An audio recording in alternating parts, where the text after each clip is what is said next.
Have you ever thought about what is the language that is your go-to? And what I mean by that, like if you're a handmade artisan, right? What is that little bit of doubt that comes into your mind? What's your go-to? We'll all have something that we kind of lean on. And we're going to dive into this a lot more today and talk about how you can really change that as well. Welcome to the Handmade Daily. My name is Lena and I'm the very proud owner of madeit.com.au, the home of Australian handmade, where we have over 800 artisans on the platform. And if you're an Australian artisan, I would love to connect directly and to really see your creations as well. So pop it in the comments below. So let's talk about language. And there's two sort of really, actually there's three. There's three really different types of language that we can relate to this. There's the spoken word. It's what we say to other people. There's the internal language, what we say in our head, and there's also the body language. And this is a really interesting one as well because we can actually do it unknowingly, and in there will be clues about what's coming up for us on a daily basis. Now, the reason language is so powerful is it's actually the direct line to our subconscious. I always think of our subconscious back here, right in the back of our heads. And that's where we do things naturally. So, our heart beating, our blood flowing, all of these things that happen in our bodies on a daily basis very naturally. We're not thinking about it. It's our subconscious. It just happens. We don't have to think about it. Now, when we're speaking, whether it's verbal, spoken, internal, or body, right? All of those three different types of language are actually sending a message directly to our subconscious. Our subconscious doesn't say whether it's true or not, right? Our subconscious just takes in whatever it is that's going.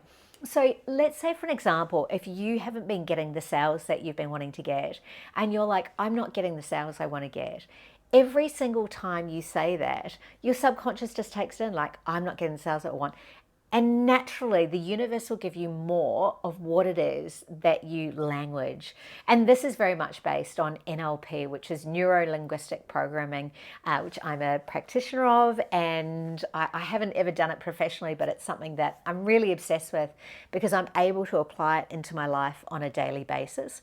And it's all about the language and the behavior that sets our subconscious to create the action and outcomes in our everyday life. Now, a really subtle shift of that language, right? Let's just say if you're saying, I'm not getting the sales that I want, could you change it to, I'm not getting the sales that I want yet? See how that one little word changes, and it means that there's still a possibility that you're going to get the sales that you want. It's just reframing it and retraining yourself to actually think in a more positive aspect. Now, one of the biggest ones that I know for most artisans that really trips them up is the internal dialogue.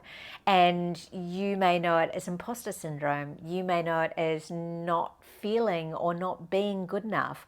All of these aspects lead into the language triggers that may just be holding you back. Now, we all have these, right? There will be absolutely no one in the world that doesn't have these go-to internal languages and external and body language as well. But it's about you being able to really gain awareness of what they are and actually grab them. And you might have heard me say this before, but I'm a big believer in when we feel or when we see or when we hear something that we want to change, you just grab it. Because when you grab it, and this is metaphorically, right? But you grab it, you can also throw it to the side and you can bring in something else. And see, just try that with me, right? Grab it, throw it to the side, bring something else in. Now, even energetically, there's a shift that happened in me straight away. So what I like to do is that when I hear language that I know is not going to help me with my creative business, it's not going to help me grow personally, it's not going to help me evolve, I grab it, chuck it to the side, and I replace it with something that really is helpful. So let's go with the sales ones, right? I'm not getting the sales that I want. Grab it, throw it to the side, and then I'm going to give myself the reminder that I'm really great at business. Now, that doesn't have anything directly relating to the sales particularly, but it's a truth that I know for sure that is really going to help me on my way. Now, for you, it might be like, I make great sales at the markets. It could be, I'm great at connecting.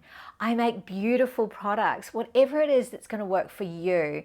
And I think the thing that I would recommend here as well is that you try a few different ones on for size, because you might start with something, and if it doesn't feel right, be okay with the discomfort again for a little bit, but then just play with it and see what will work. Try replacing it with something else.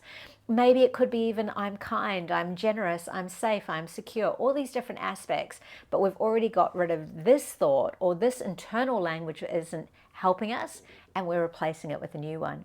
Now, body language is a really interesting one, and this is something that comes into play, I should say, in particular when you're meeting other people. And it can be something as simple as eye contact, right?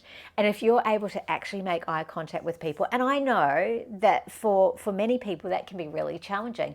So it might be something that you work up to, and you might go, can I hold eye contact for 3 seconds? Can I hold eye contact for 5 seconds?